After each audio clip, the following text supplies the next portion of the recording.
This is called bobbing.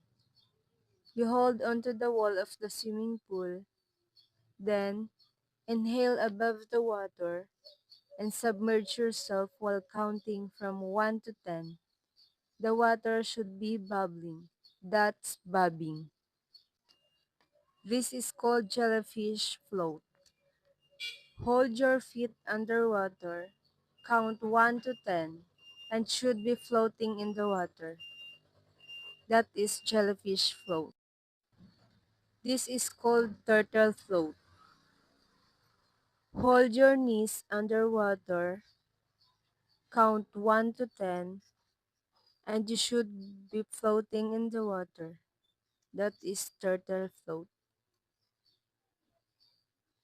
This is called back float. You lie on the water with your arms and legs in a star position. You should be floating on the water while counting from 1 to 10.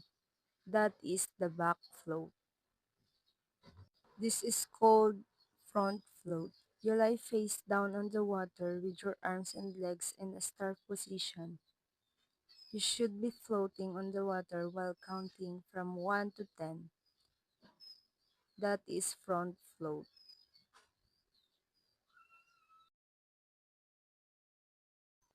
This is front float assisted.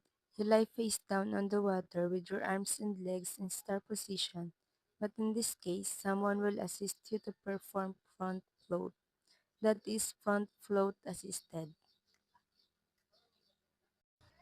This is back float assisted. You lie on the water with your arms and legs in star position, but someone will assist you to perform back float.